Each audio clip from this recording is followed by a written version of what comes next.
Are you looking at building or buying your ultimate caravan? Well, here's 10 tips for you. I'm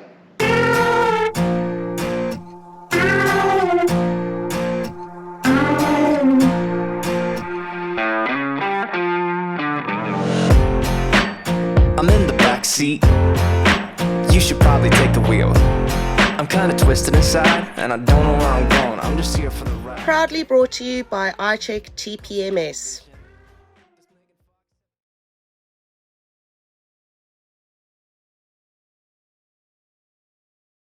Alright guys, welcome back to another episode. We're just vanning it. We're in a slightly different environment for the interim. Is that such a thing? Yeah, absolutely. We are enjoying the hospitality of some friends of ours in Victoria while we wait on our new caravan.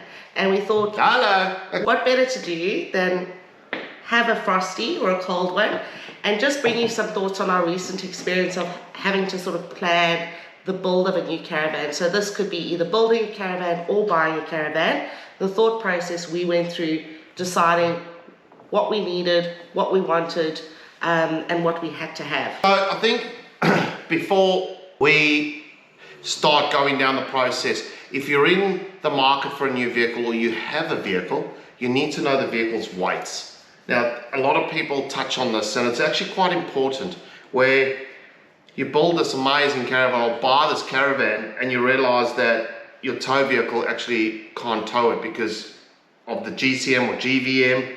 If you have a car, know its weights. Take it down to the weighbridge, put it over the pits, weigh it as it is with 2 people, full tank of fuel, or if you're buying a car. Now this can also get a bit tricky because when you go down, and we use the old saying, and this is not directed to anyone, you know, we take a Ford Ranger or a BT50 or something like that, that its towing capacity is 3.5 ton. But you forget that the GCM on those cars was probably about 6 ton. I know the new Ford Rangers have got a slightly higher GCM.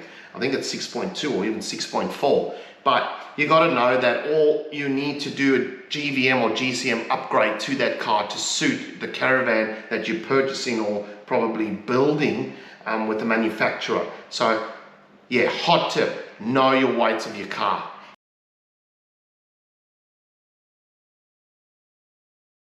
Right, the next one's can be quite important, and that's like to know what sort of travel that you're wanting to do. Now, I think we can break this down. I think there's about 3. We've had a good chat about this. We have. So there's like full-time travel, there's your weekend travels and sort of school holidays, and then there's that possibly going into full-time travel in maybe a year or 2 or 3 or 4. So what we're trying to do here is we're trying to, if you're going to be buying or building a caravan, is to try and get it right the first time. Now it's really, really hard. I mean, we've had 4 caravans in the 4 years. We had absolutely no idea what we were doing to start with. And we thought we got it right and then we didn't get it right. But anyway, so hopefully this is going through. So, and you touched on something quite good there. We thought we got it right because the type of travel that you do, that's exactly what we're talking about. If you're a weekend traveller, you'll need certain comfort levels,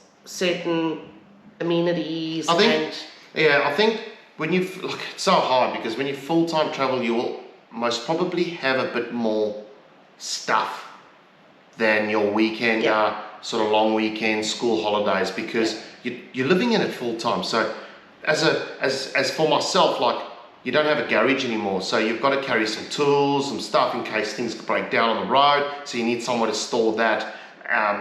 You're carrying all your type of clothes for all seasons. You're carrying all your food. When I say all your food, it's like having spices and flowers and oils and all that kind of stuff that you need to take with. This is like, but if you're going to be going on a weekend, it's slightly different, or a little bit of a longer trip. You don't most probably need to take all of the stuff a full-time traveller most probably wants to take or needs to take. And then another caveat is, so you can either be... Big word. What does that mean? I don't know. I don't know what the Google description is. I'd have to look. I just like to use it every now and then. So you've got your weekender, your weekend holidays, your full-time, or your weekend holiday going into full-time. The other thing is, are you going to be staying in caravan parks? Are you going to be traveling to more remote areas? So kind of like your on-road versus your off-road. Yeah, so we were in this situation, and after talking to, 4.5 years on the road, was probably I've spoken to quite a lot of different types of people traveling different type of setups. And a lot of time I would ask someone, are you thinking about doing the Gibb River Road, or are you thinking about doing Cape? And they go, no, that's not quite what we want to do. But then you're traveling up the West Coast and you'll bump into them a couple of months later and you go, hey, how you going, mate? And he goes, oh, I'm actually thinking about doing the Gibb River Road. So a lot of people, not all people, they will think they're not going to go to these remote places like the Gibb, Arnhem Land, Cape York. What else we got here on this some thing? of Like your sort of Arnhem Land, all of this, yeah. up to the NT and the national parks. Yeah, And you think you're not going to want to do it, but it's actually some of the most amazing parts of the country that you can go and see. So you bought the van possibly to go on an on-road, and then you get to miss out on all these stuff, all these beautiful places. And I've got to say, from our experience, if I was to go up the East Coast or the West Coast, I'd love to do those Gibb and the Cape again, just because of the beauty of it. It's just 100%. so beautiful, and the people you meet on the road along those trips are just amazing. But on the flip side of that, we do have friends who absolutely love the caravanning lifestyle, but Yeah. they actually enjoy staying in caravan parks, Yeah, we'll and they get don't want to into be that, off yep. road, so they're quite comfortable with an on-road van Yep. in caravan parks.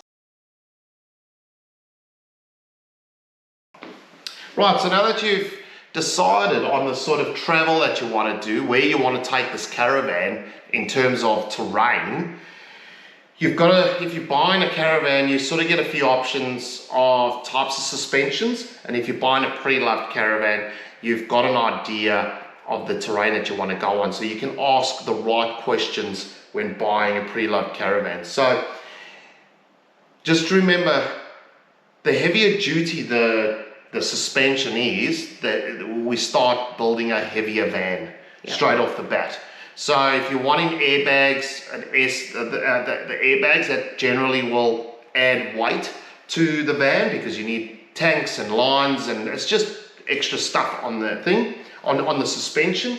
But if you're not wanting that, then again you gain a bit of weight there.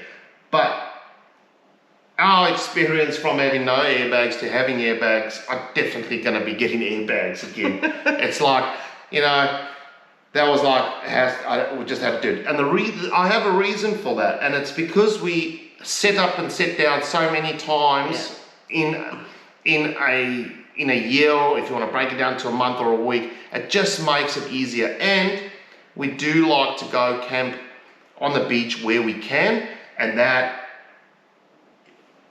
airbags does make it easier. And I'll tell you why. Because the sand is always moving with the wind, you can just alter it all the time. And we've had it before where you try and drive up a ramp on the sand and the ramp just sinks. So just those things, not saying that you can't, we did it. It just does make it easier. And the other option is, obviously, if you're looking at a pre-loved van, there are options to actually add airbags in.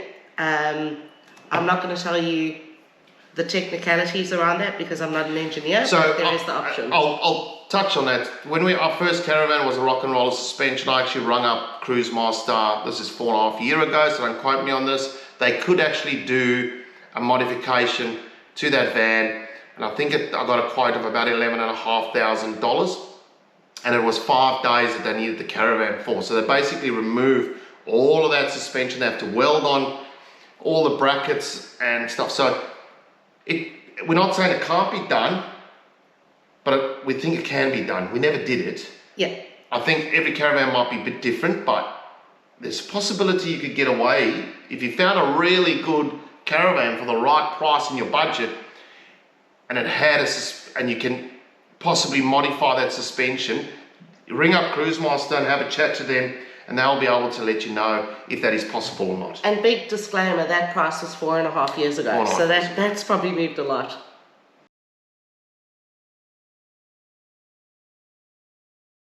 All right, now that we've got the chassis, it comes down to layout. So again, if you're building your own caravan with a manufacturer, you get a lot of choices, and a lot of manufacturers have different types and styles of layouts that can get a bit overwhelming. So the size of your caravan now, that can also get in and out of caravan parks. Like the bigger the van, the more space you've got, there's no doubt about that. But getting into tight caravan parks and tight little spots can get quite interesting. Now, honestly, 4.5 years of traveling around Australia, we've never struggled to get in anywhere. There's maybe been a few times where, you know, things are a bit tight, but we get it in. And that we've had caravans from 16 foot right through to 21 foot caravans. And we have friends that have actually got bigger caravans, 23s, 22 foot 6s, and mate, they don't struggle at all. So we put size and layout together because they basically do go together. Size can dictate layout, layout can dictate size. So you've really got to have an idea of what sort of size you're aiming towards and what kind of layout you want as well. Yeah. And when it comes to the layout can be incredibly important because it depends who's traveling. For instance, do you need bunk beds if you're traveling with children? Do you want, in terms of seating style, depending on again who's traveling, do you want a cafe style, an L-shaped seating area, a central, well, they call it a central club lounge? yeah, centre club lounge, where it's sort of like a wraparound. Yep, that's it. Or a rear club lounge, because that can affect both the layout and the size, as well as your bed orientation. So you get east to west, so you get north to south. Yep. Bed Or you orientations. get king beds nowadays. I mean, the guys are coming up with some fantastic designs. Yeah. And some have the bigger ensuite. Something that's really I've seen that having that bigger rear ensuite where you can actually get out the shower and dry yourself without bumping your elbows. Look, there's that many. And then you've got the front door, you've got a rear door. And that's all informed by, or that informs bed orientation, seating styles, your ensuite. Yeah, I know that the bunk, oh, well, not I know, but what we've seen, the bunk vans are generally a front door, just the way the layout is. So you've got the bunks down the side and you've got the ensuite. So, I mean, these guys are absolutely amazing the way they design. I did see a design the other day. I was just flicking through socials, and there was a design, and I think we saw something similar at the Caravan show, where they literally had 2 doors on the caravan, and the front entry was into the sort of parents area and living area, and the back entrance went into this like bunk area and child retreat area, but the van was huge. But so yeah, like I think picking your layout, you can scroll through social media, you can scroll through websites, jump onto Facebook, the owners group, have a look around. But generally, you're talking, you know, bed, kitchen, lounge, ensuite on the rear. There are some, I know Royal Flair do some amazing stuff with the bathrooms actually in the front, and they've got this massive rear club lounge at the back with a drop-down bed. Seen it, I think it's great, but then it's got its pros and cons. So, and that is assuming that everyone wants a ensuite, because if you're going to be staying in caravan parks, you might have an ensuite site, or you might just use the park's facilities. yes. Okay, going back to tip 2, you now know where you want to go, the type of travel you want to do. So now power and water come into play here. Water, what I've picked up, It's essential, but it's heavy. it's heavy. It's the biggest, what we call the payload eater or the payload dominator, because if you've got 200 litres of water, that's 200 kilos of weight. If you've got 300, 400, 500, you see where we're going with it. So it really makes it hard purchasing or building your caravan. Now, we're going to dive into the power a little bit later, but power is almost the same. You know, the more off-grid you want to go, sort of that power. Now, you don't need a lot of it, but if you've got doesn't matter how much power you've got, but you've got to be able to put it back in. But the bigger the power and the more, or the way you've got the power set up is how long you can go off grid. When you get those rainy, cloudy days, well, it doesn't charge back up completely. And water, if you use a lot of it, you won't be staying off grid long enough. Now, there's ways to get around that, like we've always done. Water bladders, being able to go and fetch water. We use the Campedia app to find a local place if it's a half an hour drive away. But you know, water, yeah, it's a really hard way. You've got to adjust that sort of lifestyle. You know, you're washing dishes in so much water, you're having that 15-second shower. We call it the caravan water. Yeah, it's really, really hard. So our opinion, starting off, is that between 180 to 240 litres of water, I think is a perfect starting place for water. And just remember that's eating into your payload. And then power, we think that 400 amps of lithium battery nowadays is roughly where you want to start. Caravans have got more lights, TVs, etc. And there's a lot of things that depends on in terms of the power side. So yeah, 400 is a really good starting point, but it depends on things like... yeah, we got friends that get away on 200 amps of lithium. Yeah. But we also forget that we do this full time. Sue works full time. Starlink's running full time.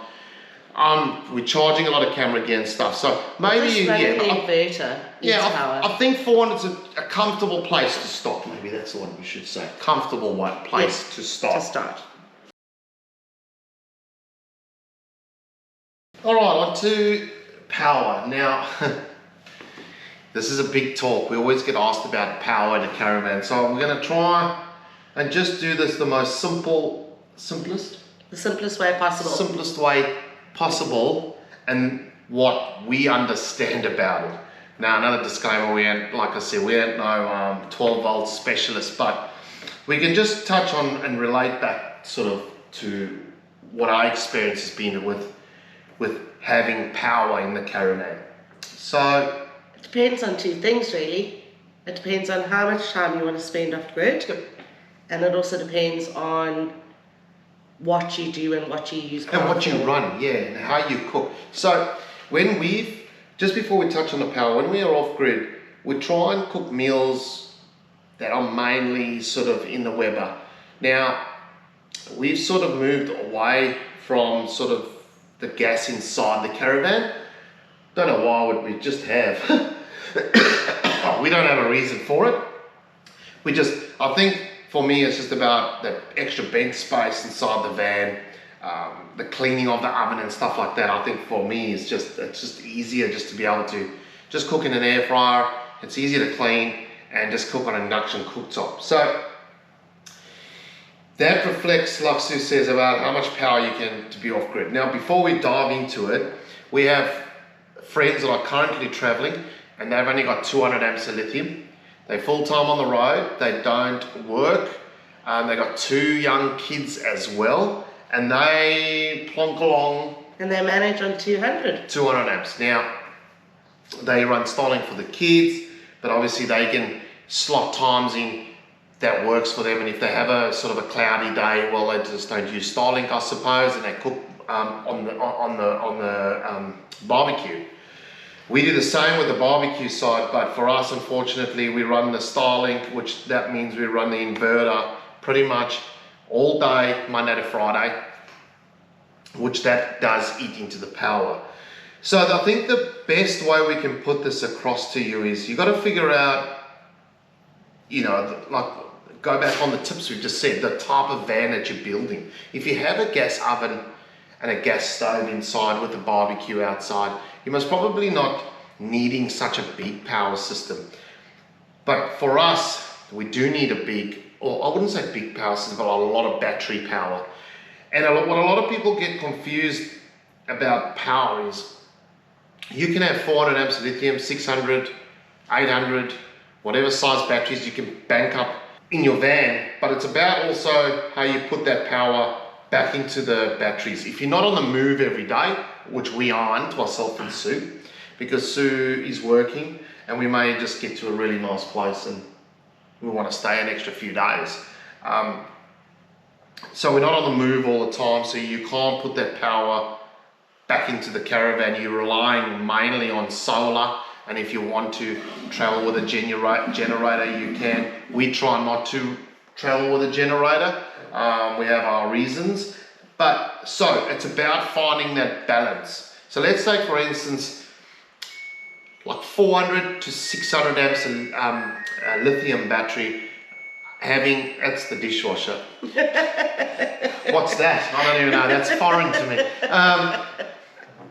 400 to 600 amps of lithium, sort of that 800 watts of solar on the roof with an optional blanket that you can plug in a 100, 200, 300 watt blanket in, so you can try and get that power back in with a sort of a DC charger. So when you're on the move, you can charge with the car and charge with the solar. Now to get that right, you want to split that. So some power systems will have an all-in-one sort of unit where it'll prioritize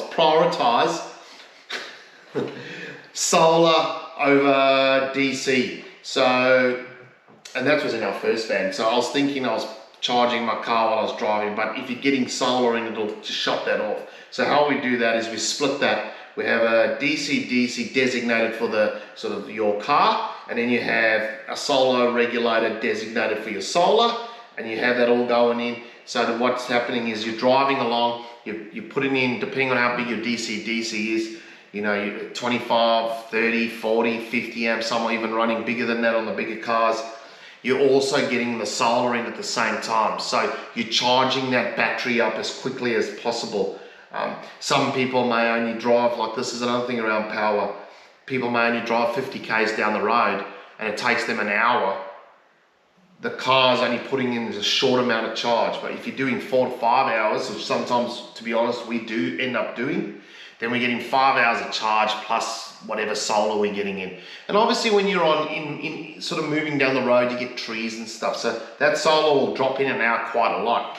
That's why it's so difficult to answer the power question. Like we could sit here and debate about it for hours on end, but what I suggest you do, so look at the type of van, type of sort of energy that you're going to need. If you're going to be running big high appliances like you know your air fryers and stuff like that, you're going to need to have those big batteries with heavy, and there's a discharge current as well that you've got to be careful of. So lithium batteries, some only have a 150 amp max discharge. Some have 200, 250. They can peak at 250 or they can run at 250. That means you can run things like air cons and stuff, because when you power it on, it draws such a lot of power. So those things you've got to be careful of as well. So I think we're not professionals about the power. If you can, there are companies out there that will actually design and build a power system or inform you what sort of you need to have a good power system all around. It's no use having, you know, like I said earlier, 800 amps of lithium with 600 watts of solar and a 30 amp DC or 30 amp DC charger for 800 amps. Yeah, you can go off grid for 4 days, but you can't put the power in, so you're back in the caravan park charging it for a day or two, and then off you go again. The whole idea is to get that, you've got to balance it out. Yeah, it's Do you know what I mean? system. It's such a hard topic. Yeah. But I think that if you want some form of off-grid capability, and depending on what appliances you use and how long you have to actually have your inverter on for, because that what drains the power, I think anything from sort of 400 to 800, just depending on your need. Yeah. I'd just like to also touch, if you're buying a pre-loved caravan, we've done it in the beginning. The power system in the caravan wasn't lithium ready. So it did cost us quite a bit to pull that whole, we put the same brand back in, but we had to pull them out and put in a charger system that could charge LiPo 4 batteries. So I think when you're buying a caravan, if you're not too worried about the power system, as long as if the system's lithium ready and it's got AGM batteries in and you wanted to change it, that's a good starting point. And then you can start by putting maybe 200 amps of lithium in, but then also again, if it's only got a maximum charge of solar, you can't just go and slap solar panels on the roof, because the charger will only put in what it can put in. So, you know, for instance, if you got 1,000 watts of solar, you want more than just a sort of a 30 amp solar charger. maybe a bit more than that, because on a good day you might get some really good charging and you don't want to waste that charge. So yeah, buying a Preloved van, if you can get one that's got lithium ready or some sort of lithium in it, you can actually build on that, which is a good starting point, like we did back in the day. So, and like I said again, if people are buying these caravans, building these systems and going for a lap around Australia or whatever they've done, and they're selling it, that's a good investment in that van. You could possibly get one that's already got that good power system in. I hope we've made sense. It is a really hard subject, and we're not professionals to talk about it, but just from my experience, I hope that we kind of cleared things up a little bit and didn't confuse you.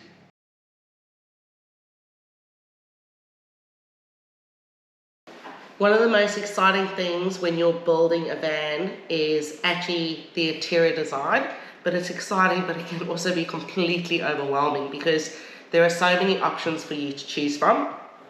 So I always recommend having a bit of a, what do they call it, a thought board or an inspiration board? Yeah, inspiration board. Inspiration board. So when we were thinking about, and we've done this with both the caravans that we've built, what we want internally, we've actually got on social. So we've got onto Instagram, we've got on Facebook, we've got onto different caravan manufacturing sites, Google, you know, new caravan interior design, and we've just flicked through and we've had a look at what's really eye-catching, and we've taken a screenshot of that and we've just saved it. And then always go back a few days later to have a look at it again, because there's so much information coming at you. It can be difficult to sort of understand exactly what you want. Another thing about picking your colours, inside, outside, it may be for you when you're building your van, but if you ever want to resell it, just have that thought in the back of your mind for resale. It's the same as like when we built our house. We built everything to what we want, but we did have that thought in the back of our mind about resale. Yeah, 100%. That's a really, really good point. So we kind of went with a lot of sort of naturals and neutrals and that sort of thing. Can't wait. Yeah, 100%. We think we got it right. We got it right. We got it right for now, because it also changes. Design always change. Your preferences always change. And as new things come to the market and you see new things, you think, oh, I really like that then, but I really like this now. But it's the same as a house, isn't it? Yeah. You build a house, we've done it. We built a house in 2017 in Brisbane, which has all the things that were trending, everything that we liked. And then 5 years down the line, you look at your house and you're like, oh, we need to do like some renovations. I suppose the caravan is very similar. So don't get lost in that as well. Pick what you feel that's comfortable for you, and with the inspiration board, like Sue just said, you can go and you can go, right, that's what I really, really like. And keep it, sometimes less is more, I suppose. Yeah, and you've got some really good advice if you are building a van. You know, speak to the manufacturer you're building with, because they do it day in and day out in terms of picking interiors, so they'll be able to give you some guidance and advice if you get a bit overwhelmed.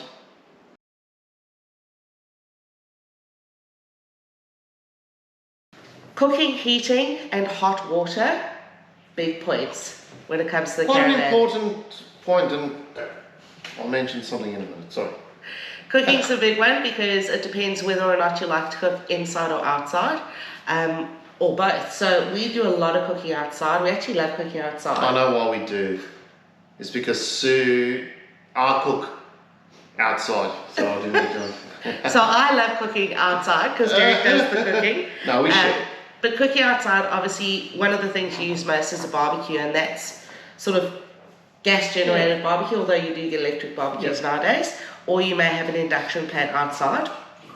Cooking inside, again, if you've got a gas oven and a gas top with an electric function as well, or alternatively you've got the induction inside. So you really got to think about how you cook. A lot of people are moving across to air fryers in the caravans, and when you've got an air fryer in the caravan, they do draw a lot of power. So that is just a consideration. If you're going to be in a caravan park plugged in, no issues whatsoever, but if you're going to be off-grid and relying on your power system, that's something to keep in mind.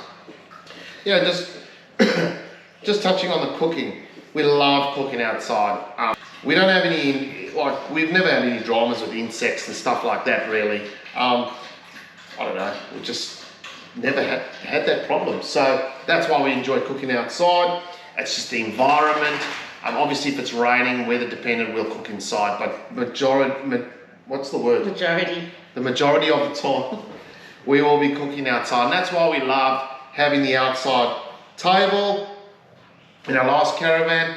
And I'm pretty sure, without giving too much away, we're going to bring that over into our new van as well. I just love cooking outside. But anyway, I just thought I'd touch on that. And it does affect obviously the floor plan you're going to go with, because if you're going to have an oven or a stovetop inside, it affects that floor plan. And then obviously, as you said, consideration for outside as well. Now, heating. When we set off 4.5 years ago in a setup which was very, very entry level budget sort of thing, we didn't think we were going to need some sort of heater. It's Australia. Yeah. Well, that's right. And you talk to people on the road, and if you're living sort of full time on the road, this is for full time. I'll touch on the other. We always try and follow the weather. But in our 4.5 years that we've been traveling, you sort of do get caught out a little bit somewhere. So you need some sort of diesel heater where, we spent the beginning of the year up in the high country. That wasn't on our plan, and I'm so glad we did it. But those evenings, man, those mornings got really cold. So having some sort of diesel heater is definitely, if you've got the budget for it, you can do it. I would do it, to be honest. Now that can be the expensive or the cheap. We've had both. No dramas on both. A lot of people do run the cheaper ones and they've never had a drama, and when they do break, they're cheap enough, you just buy another one and plonk it in. So that's fun. For people that are traveling just on weekends and stuff, now if you're down in the southern part of Australia, you may get away in winter and stuff, and believe me, us camping in the winter can actually have some really great experiences, but you may need that diesel heater. Especially like here in the high country, even in South Australia, up in New South Wales. Even when we were up in Queensland, when you flew back to the UK, those evenings, funny enough, were that cold in Queensland. I couldn't remember temperatures getting that low, but it was really, really cold. And we had just come from the high country where we spent, 3, 4, 5 weeks in and around here, so it was pretty cold. So it wasn't that we were staying up in Queensland, we were moaning it's cold and it's 15 degrees. It was actually super chilly at cold. night. Yeah. And then, now hot water systems. You think that you just get your standard hot water unit system. I just want to mention, and I was probably going to give something away here, but you actually get diesel hot water units now. And you can actually get them where they're like a combo, where you get the diesel heater and the diesel hot water in one unit. So you're ticking 2 boxes.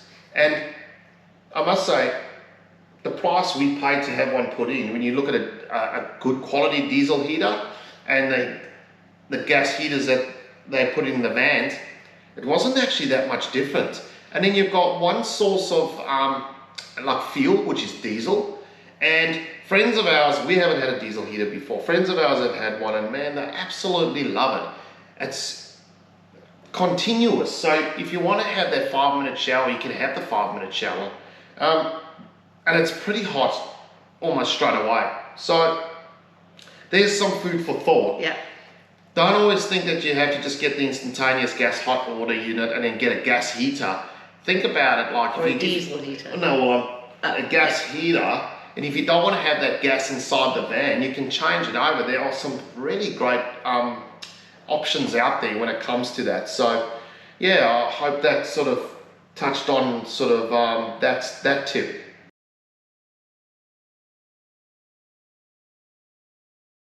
All right, tip number 9. Sorry about that slurping in the background. That's our friend's dogs. We're kind of babysitting tonight, and they drink a lot of water. Shame. At least they do. I think once you've considered all the different things we've spoken about with the caravan, it kind of gets you to a stage where you've really got to start thinking about a brand of caravan or a manufacturer. If you're sort of building from the chassis up. Yeah.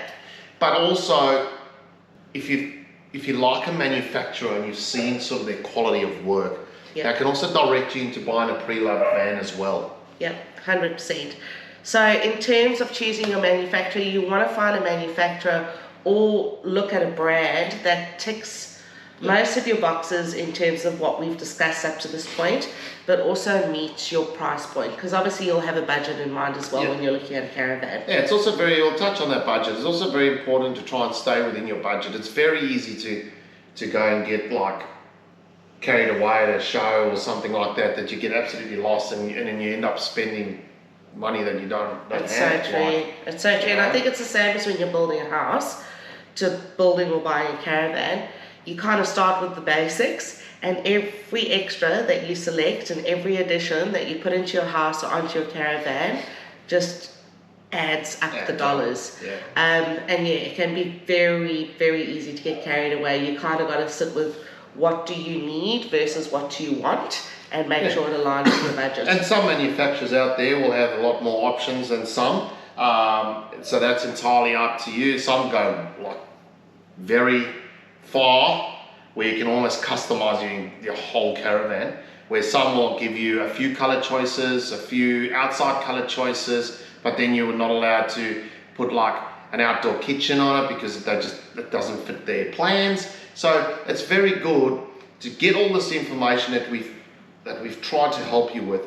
Head down to a show, or on a rainy day or a Saturday that you're not kicking about the house or anything like that. Head down to some dealerships, have a mosey on through, check quality of build, budget again. I think there's a caravan for everyone's budget out there, from $5,000 through everywhere. It honestly can really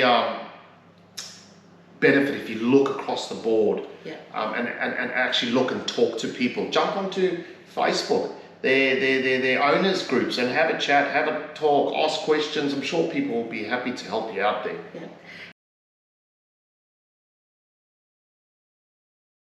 So that brings us down to the last tip. The last tip is really just, research, experience, and advice. And you're reading your own handwriting. I'm a retirer.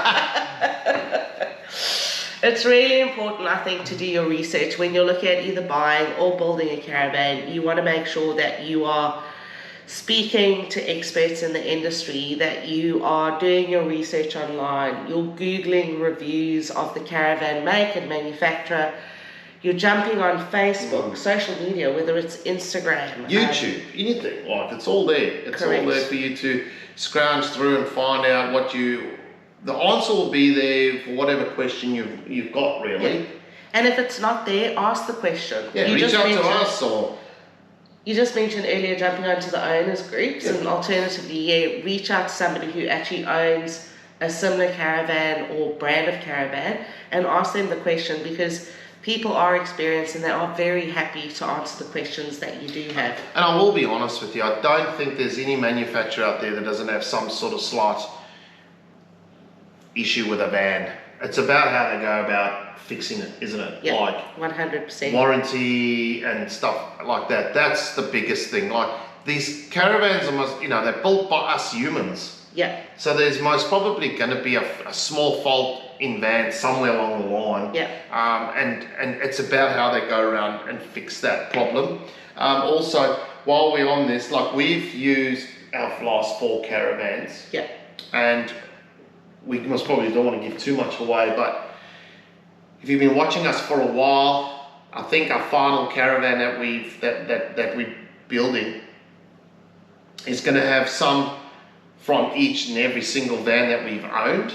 And I still don't think we're going to get it right. No, but that's where the experience comes into it, Use your experience, or ask others who have experienced what they think, because when you travel and live in a van, whether it's for a month or 10 years, you get the experience from that specific caravan and what that caravan has to offer. So yeah, absolutely. We've taken bits and pieces from all of the different caravans that we've owned personally, but also what we've seen. Yeah, and experience, like the power. We've had different types of power systems in all the 4 different vans. Excuse me. We both have had the flu. And we've tried, and we think we've got this right after talking to some people and maybe getting some experts to help us with this one. And also the layout to hopefully sort Sue Sonori out. Yeah. Which is, she's had a big year. She's stepped up. She's the lady in charge now, not me anymore. So we hope we got the layout I've correct. always been the one in charge. I know. But guys, I hope these tips have helped you and the way. This is how we planned our build here on this van. Obviously, we had the Chevy, so we had our car already. So you most probably will see in the future why we could build the van that we've built. Without giving too much away. But literally, we did the whole social media thing. I sat down, Sue sat down. I grabbed what I thought was quite nice. Sue grabbed what she loved. We sat down and we came up with these awesome inspiration little board, and off we went, and hopefully we've got it right. And I don't know about the outside of the caravan, but I'm looking forward to it, something new. But yeah, this is literally how we built our van. So hopefully these tips are going to be able to help you buy a pre-loved van or build yourself a van from the chassis up and choose your manufacturer, and you guys can get out there and experience what we're experiencing, even if it's just the weekends. I'd like to say we're coming to the end of this episode. I sat down, for those people that are not on our Facebook and Instagram, it's live now on Campedia app. I did the high country itinerary that is up. It's free. You just got to, if you don't have the Campedia app, you can get it. It's for free as well, and you can download that and you can alter that trip to suit you yourself. If you want to make it longer, shorter, or add in an extra couple of stops. That's what's so nice about that app and the way I did it. So you can jump on and grab that. And we most probably going to be doing some more of those of our trips, like the Flinders Ranges, the York Peninsula, up the Cape, the Gib.